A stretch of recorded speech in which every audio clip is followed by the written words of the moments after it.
Ladies and gentlemen, good day and welcome to the Torrent Power Limited Q2 FY25 conference call. As a reminder, all participant lines will be in the listen-only mode, and there will be an opportunity for you to ask questions after the presentation concludes. Should you need assistance during the conference call, please signal an operator by pressing star then zero on your touchtone phone. Please note that this conference is being recorded. I now hand the conference over to Mr. Saurabh Mashruwala, CFO from Torrent Power Limited. Thank you, and over to you, sir. Thank you so much. Good evening to all of you, and thank you for joining the earnings call of Torrent Power for Q2 FY25.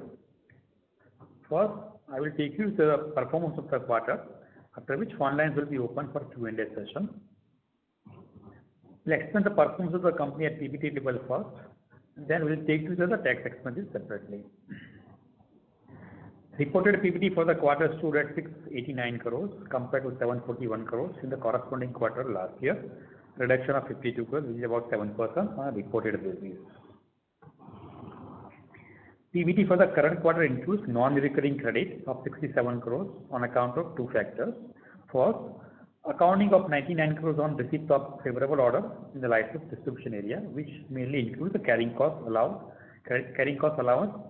partially offset by lower generation from the wind power project on account of forced stoppage of wind turbines due to heavy rains and asthma cyclones witnessed in Gujarat during the quarter, leading to a reduction of contribution of 32 crores. Adjusted for this one-off, PBT for the quarter stood at 622 crores as compared to 741 crores in the comparable quarter of last year, reduction of 119 crores, which is about 16%. Business-wise factors contributing to this performance are as follows. First, contribution from thermal or generation business reduced by about 80 crores, mainly on account of two factors. First, lower contribution from sale of merchant power and LNG of 35 crores. The country in general witnessed a lower electricity demand during the quarter, mainly on account of extended and widespread monsoon in the current quarter against erratic monsoons during the comparable quarter of last year. So in any way, in both the quarters are not strictly comparable. Despite the lower overall demand, the company was able to maintain almost same level of merchant volumes. However, margins were lower due to extended monsoon, keeping merchant price subdued. Second, additional contribution for thermal generation was also impacted due to higher O&M expenses and lower incentive on account of scheduled maintenance in the quarter. Second, non-cash adjustment on account of foreign exchange variation of 24 crores. The contribution from renewable generation adjusted for the one-off item reduced by 29 crores on account of first, lower PLF from existing wind and solar power plant due to lower wind speed, resources and radiation respectively. Lower contribution from capacity of 274 megawatts commissioned during the quarter as the project is under stabilization phase. The operation license as well as franchise business compensated each other and segment as a whole remained stable in terms of profitability. Demand growth was flat during the quarter at 1% across all our distribution areas. Balance deviation is on account of other income and finance cost and depreciation. This completes the explanation of financial performance during the quarter. Moving on to the project update. First update is renewable energy capacity of 274 megawatt got operationalized during the year, taking aggregate installed generation capacity of the company at 4.5 gigawatt as of 30 September 24, comprising of 2.7 gigawatt of gas, 1.5 gigawatt of renewable, and 362 megawatt of coal-based capacity. The company was awarded pumped storage hydro projects of 2 gigawatt in an auction conducted by the MSEDCL during the quarter. Pipeline project as at the end of the quarter includes 3 gigawatt of renewable power projects and 2 gigawatt pumped storage hydro projects and 2 transmission projects. at Khavda and Solapur. Further details on the pipeline projects have been summarized in our latest investor presentation available on the website. Moving on to the new ventures, first, company's pilot project in green hydrogen blending with a CNG in UP is expected to commission shortly. Further, the company has got allocation of 18 KTPA green hydrogen production under SAK PLI tender at an average PLI of 28.89 kg. Technical feasibility has been done and declared business studies under preparation. With respect to pump storage hydro project, have identified project site with potential of 8.4 gigawatt for pump storage hydro in the state of Maharashtra and UP.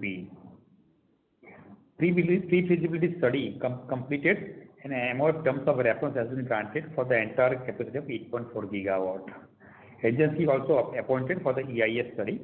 As informed earlier, we have been received LOA for providing pump storage facilities to MSCDCL for aggregate capacity of 2.2 gigawatts. That's all for the quarter. Now I would request coordinator to open the line for Q&A session. We wish everybody to stay safe and healthy. Thank you so much. Handing over line to operator. Thank you very much. We will now begin the question and answer session. Anyone who wishes to ask a question may press star and 1 on their touchtone phone. If you wish to remove yourself from the question queue, you may press star and 2. Participants are requested to use handsets while asking a question. Ladies and gentlemen, we will wait for a moment while the question queue assembles. Again, if you wish to register for a question, please press star and 1.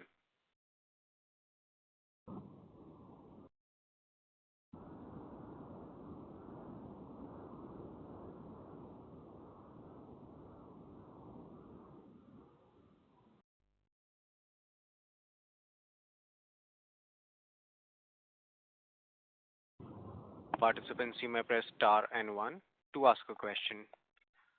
Our first question comes from Mahesh Patil from ICICI Securities. Please go ahead.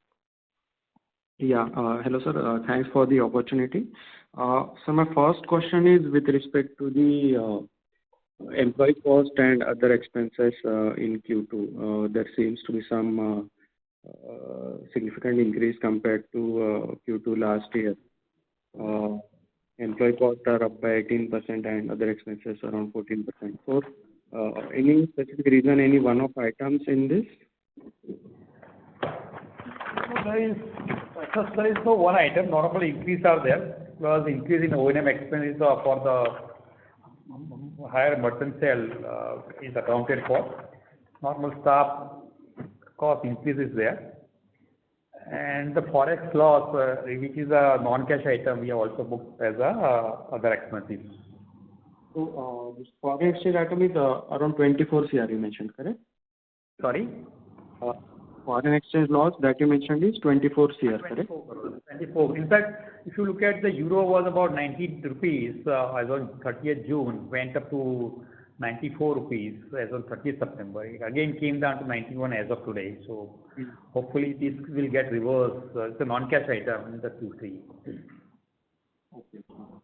And so my second question is regarding this our Bhiwandi franchise area, wherein the agreement is expiring in Jan 27, and as we're almost entering 2025 now, any plans and related provisions in the agreement for further extension? So provision, the franchise agreement of Bhiwandi, when we last got renewed in 2017, there is a provision that with mutual consent it can be extended for further 5 years. So when the time comes on the 27, we will again discuss with the MSCDCL for the extension. But the agreement provides the extension period of further period of 5 years with the mutual discussions. Okay. So this will be taken up for discussion sometime in FY2024? Appropriate time we'll take it up with the MSCDCL. Okay, sir. Thank you so much. I'll get back in the queue. Okay, thank you. Thank you. A reminder to all the participants, if you wish to register for a question, please press star and 1.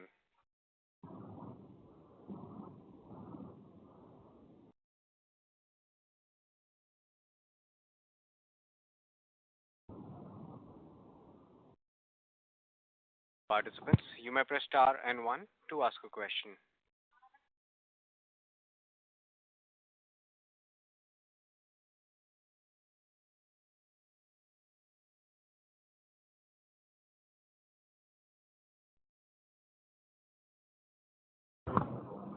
Our next question comes from Amit Binde from Morgan Stanley.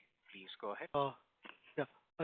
I just wanted to know the exact quantum of merchant EBITDA that was there in the base quarter, because to the extent that I remember, in Q2 F24, we just had around 25 crores of merchant EBITDA, I think so.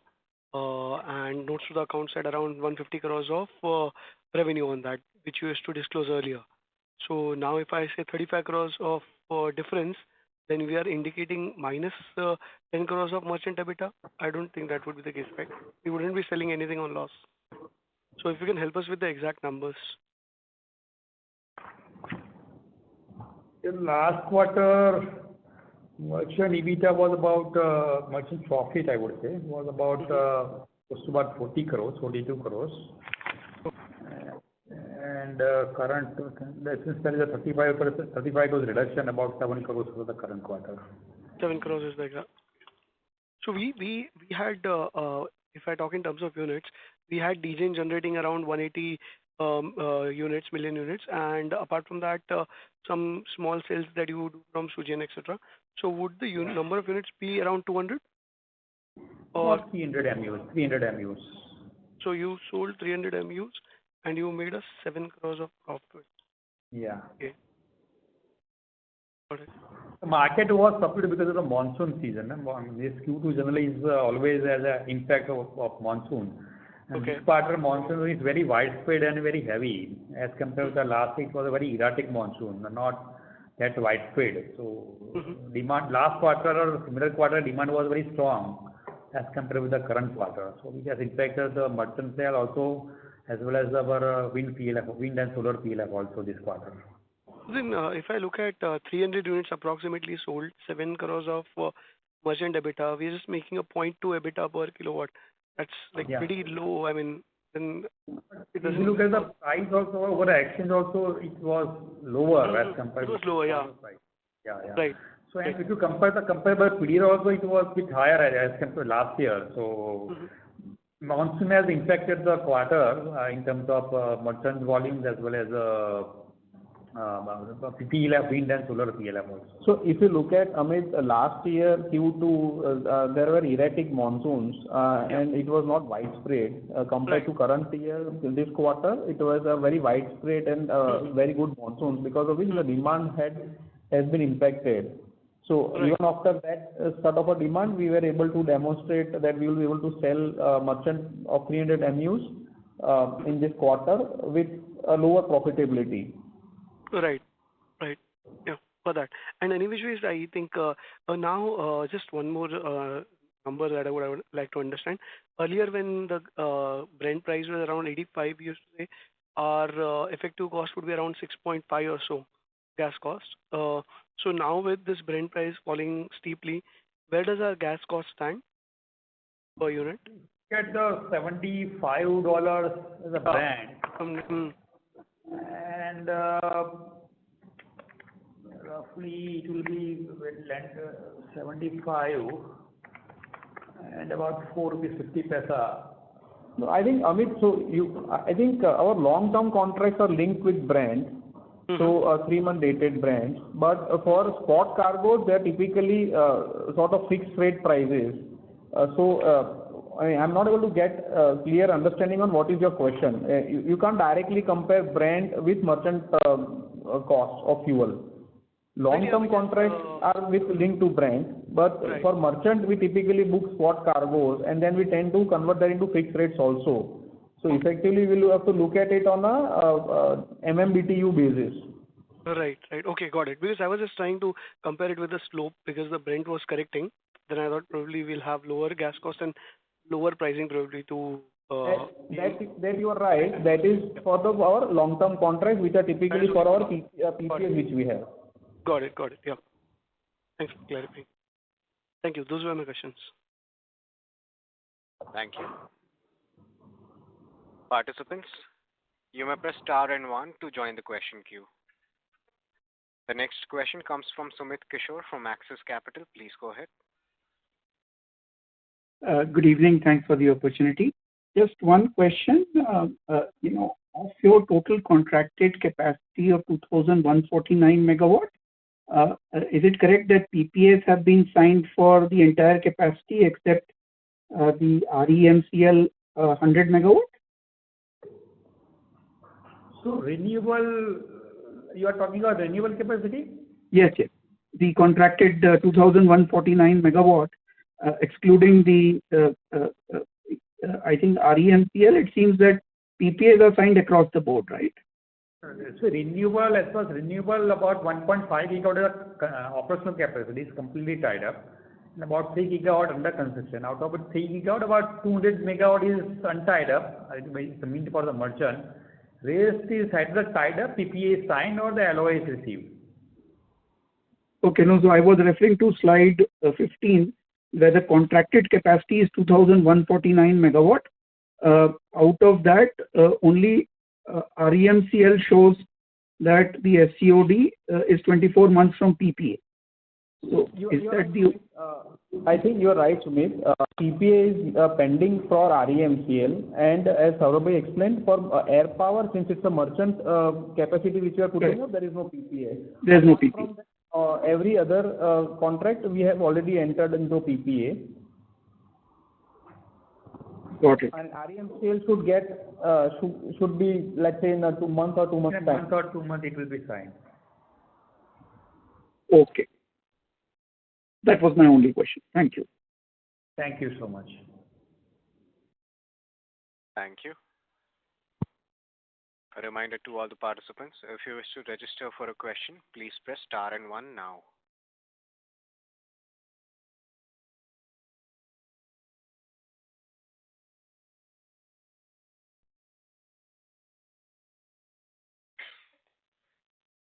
The next question comes from Anuj Upadhyay from Investec Capital. Please go ahead. Yeah, hi. Thanks for the opportunity, sir. So just want to get your sense on the reimposition of Section 11. It has been extended for the thermal, but not for the gas-based station. So want to know your view on this, and if you can elaborate more on the recent PSP tie-up which we did with Maharashtra, that would be helpful, sir. So in terms of Section 11, it is during the summertime it was imposed first time for the gas-based power project. So thereafter they haven't got renewed also. So we'll have to see next summer how the next summer will be. But and as far as the PSP capacity of 2 gigawatt is concerned, it's a 40 years contract we have, and about 85 lakhs per megawatt, 85 lakhs per megawatt per annum is the rate fixed cost. And the power will be provided by the MSCDCL, so we don't have to worry about the power. And it's a 5 year, total 5 years of continuous supply, and 3 years is optional. They will schedule it. And it will be cycle loss is about 25% cycle loss is envisaged. It's stipulated basically, meaning maximum size cycle loss of 25%. That is what the contract is, and there will be 2 gigawatt of contracts. We have signed for 40 years. And Anu, just to add to what Saurabh said on the earlier question of yours in terms of Section 11 not being extended to gas-based power plants, typically if I look at gas-based power plants in the country, apart from us, a lot of gas-based power plants are slightly costlier than coal-based power plants. So typically on a FIFO basis, if you look at it, if demand is higher, then Section 11 typically would be available on gas-based power plants, but if demand is lower, I think then first port of call would be for coal-based power plants to be operational under Section 11, and then if it surpasses certain amount of demand, then typically would be on the gas-based power plant, because it will be looked upon from the entirety rather than on one particular plant. So all other gas-based power plants are slightly costlier compared to coal.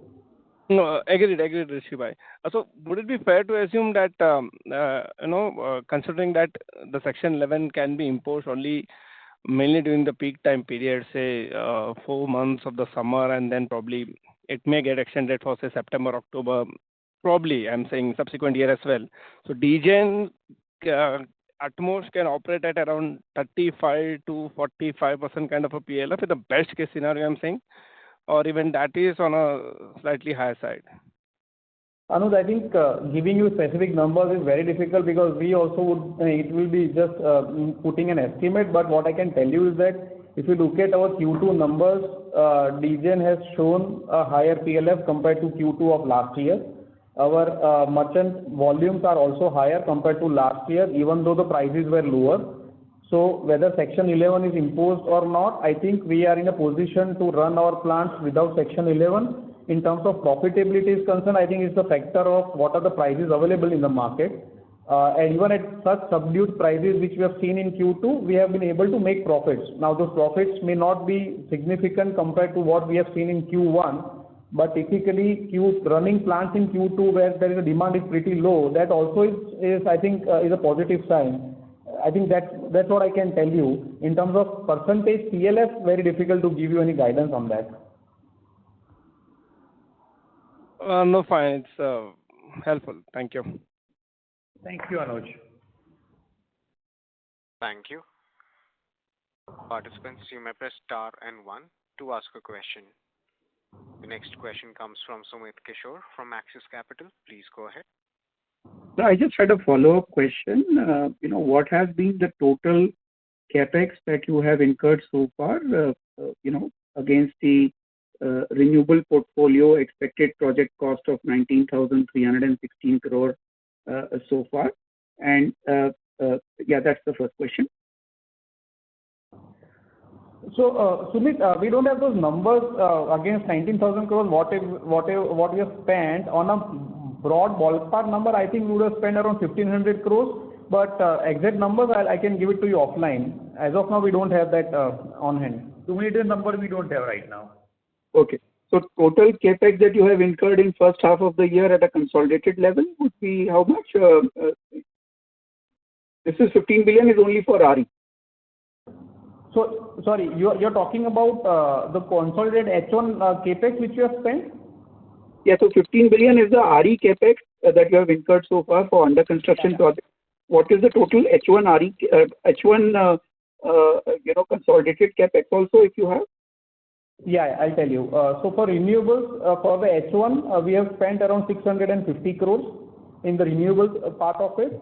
Okay. For license and franchise put together, we have spent around 700 crores and some 40 crores balance on other capex side. So if I look at the overall capex number, around 1,400 crores of capex which you have spent in H1.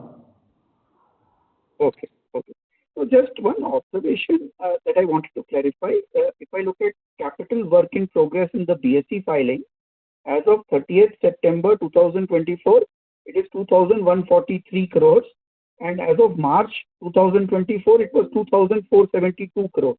So CWIP seems to have come off in the first 6 months.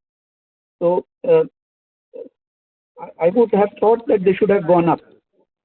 No, I think, Sumit, so that's because we have also commissioned around 247 megawatts of capacity for our TPLD 300 megawatt project. Partly it is because of that, and partly because our license distribution also would keep on capitalizing or commissioning certain projects. Yeah, very clear. So it is because of the capitalization only. Capitalization. Okay. Thank you. Thank you. Thank you. Participants, you may press star and 1 to ask a question.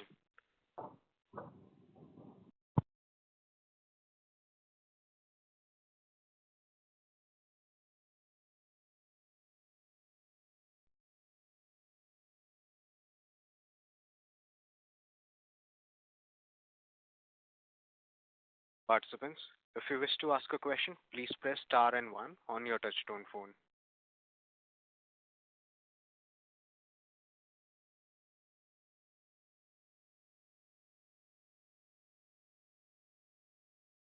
The next question comes from Mahesh Patil from ICICI Securities. Please go ahead. Yeah, hello sir. So my question is on the other income for the quarter, which seems to have gone up to around 125 CR on console. So, any color on this? What has contributed to this increase in other income? It's a normal increase, not, I would say, it's 108 to 125. It's a normal increase. Nothing else, I would say. Okay.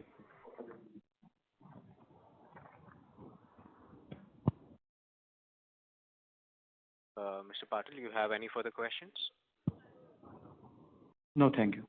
Thank you. Before we move on to the next question, a reminder, you may press star and one to ask a question. The next question comes from Sagar Gandhi from Invesco Mutual Fund. Please go ahead. Yeah, good day, sir. My question is on the renewable portfolio. So while we are planning to expand it to 4.3 gigawatts over the next 3 to 4 years, can you highlight or give a broad perspective on any challenges that you face for evacuation of this upcoming capacity? So if you look at the renewable portfolio, challenges will be the land acquisition, evacuation. These are the main challenges. But as far as our portfolios are concerned, about 80% land is in possession, and all first connectivity approvals are in place because those are the things. First, we work on those things, and then we participate in the project. So these are the things status as far as we are concerned. So out of our under construction 3 gigawatt of renewable capacity that is, in pipeline, are you trying to say that all of it is, has got transmission access, or the transmission access will be there by the time this portfolio is ready? So, Sagar, what we do is we keep on acquiring land. So last 2 years, if you look at it, then the 3 gigawatt which we are looking at was built effectively in last 9 months. But before that also, even though we were not winning some bids, we kept on acquiring land which provided good PLF in terms of solar or wind. Along with it, we also kept on applying for connectivity approvals. So effectively what has happened is for this 3 gigawatt which is under construction, we have around 80% land which is already available. As far as evacuation is concerned, stage 1 connectivity approvals are there for all the projects which we have. And we also keep on looking at additional land parcels and connectivity approvals as and when we keep on getting new projects, we'll be able to utilize those connectivity and land parcels which are there or which we have acquired over a period of time. So effectively, we have identified these two as a major, could be a major roadblock for a renewable project, and we try to mitigate those risks by taking without any projects in hand, we try to keep those land and evacuation ready. So as and when a new project comes in, we are ready with that. Okay. And sir, my subsequent question is on the green hydrogen side. So while many players are figuring out on the manufacturing of the electrolyzer side, so what steps we have taken on that segment, and what is our broad roadmap in that direction? No, you're talking about green hydrogen, right? So effectively, we have won 18 KPK of green hydrogen under the PLI scheme. Right now, we are trying to find out a commercial endpoint in terms of the price of at which we can sell right now and what are the costs at which we can generate. So unless we are able to get a clear answer to that, we have not committed any capital under that. As and when, so we are working on that. As and when we get a clear answer on both these points, I think we'll be committing the capital. But to give you any perspective on that right now is difficult. Sure. Sir, any tie-ups that you may have done on the electrolyzer side that you may want to highlight? Electrolyzers? Yes. Because that is a precursor to manufacturing of green hydrogen. That's right. So, Sagar, what capability we have or are we tying up with some global players for building that capability? Yeah. No, correct. So I think that would be a second stage, as and when we decide to commit on this capital for green hydrogen, then we'll be looking at electrolyzers, locking in electrolyzers and renewable capacity. But as I told you, we are still working on the end use in terms of economically viable end use and the selling price. So once we have a clear view on that, before that we'll not be putting in any orders as of now. Sure, sir. Thank you. That is it from my side. Thank you. Participants, you may press star and one to ask a question. The next question comes from Mohit Kumar from ICICI Securities. Please go ahead. Hi. Thanks for the opportunity. Pardon I joined late, so I may be repeating the question. But my question is on the pumped storage hydropower plant. So where are we in terms of giving the orders, and what are the timelines you're looking at, and what is the kind of capital cost you are expecting? In terms of pump storage, we are at the pre-feasibility study is completed. TUR has been received from the MOF, and we have appointed the agency for the EIS study. And the letter of award is also received. So from 2 gigawatt capacity from the MSCDCL. So the cost will be roughly about 4.5 to 5 crores per megawatt. That is what our current estimation is. So much to identify the site, right? So what is the timeline you're looking at? I think what is the PP allows you 48 months, am I right? To commission? Yes, 48 months for the commissioning period, the late of PPA. And have you signed the PPA as of now, or is PPA still to be executed? Sorry, we are not able to hear you properly. So have you signed the PPA, or PPA is still to be executed? PPA? No, I think it will be done in some time. Understood. Okay, sir. Thank you. That's my question. Thank you. Thank you. Thank you. Participants, you may press star and one to ask a question.